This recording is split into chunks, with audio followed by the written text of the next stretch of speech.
નમસ્કાર દર્શક મિત્રો, 19 ન્યૂઝમાં આપનું સ્વાગત છે। સમાચાર મળી રહ્યા છે છોટાઉદેપુર જિલ્લાના સંખેડા તાલુકાથી। સંખેડાના ગોલા ગામડી ખાતે ભારતીય જનતા પાર્ટી પ્રદેશ અધ્યક્ષ સી.આર. પાટીલ સાહેબનું નવા વર્ષમાં ગોલા ગામડી ખાતે સ્નેહ સંમેલન આયોજન કરવામાં આવ્યું હતું અને ભારતીય જનતા પાર્ટીના પદાધિકારીઓ તથા કાર્યકર્તાઓ દ્વારા નવા વર્ષ નિમિત્તે ફૂલહારથી તથા મધુર વાજિત્રો વગાડી તેઓનું સ્વાગત કરવામાં આવ્યું હતું। આવનારી ચૂંટણીને ધ્યાનમાં લઈ છોટાઉદેપુરના અલગ અલગ વિસ્તારોમાં તેઓનું સ્વાગત કરવામાં આવ્યું હતું।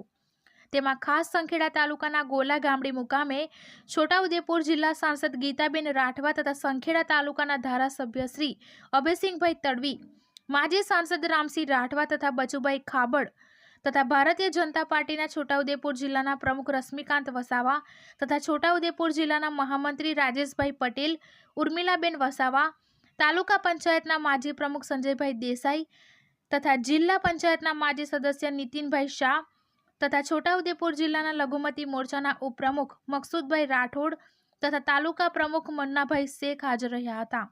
તમામ મોરચા તરફથી સી.આર. પાટીલ સાહેબને કાર્યકર્તાઓએ ભેટ આપી સી.આર. પાટીલ સાહેબનું સ્વાગત કર્યું હતું।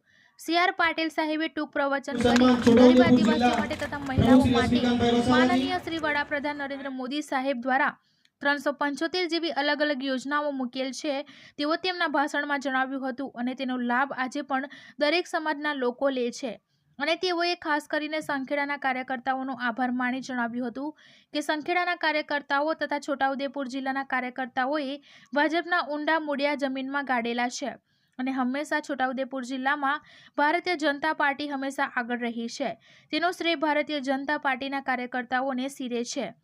આવનારી જિલ્લા પંચાયત તથા તાલુકા પંચાયતની ચૂંટણીમાં પણ ભારતીય જનતા પાર્ટી આગળ રહેશે તેવી તેઓએ પ્રવચનમાં ખાતરી આપી હતી અને નવા વર્ષમાં આપ સૌ આગળ વધો અને આપનું જીવન સફળ રહે અને આવનારા દિવસો સારા નીવડે અને આપ સૌ નવા વર્ષમાં મને બોલાવ્યો અને મારું સ્વાગત કર્યું તે બદલ તમામ કાર્યકર્તાઓનો આભાર વ્યક્ત કરું છું તેવું તેઓ દ્વારા કહેવામાં આવ્યું હતું।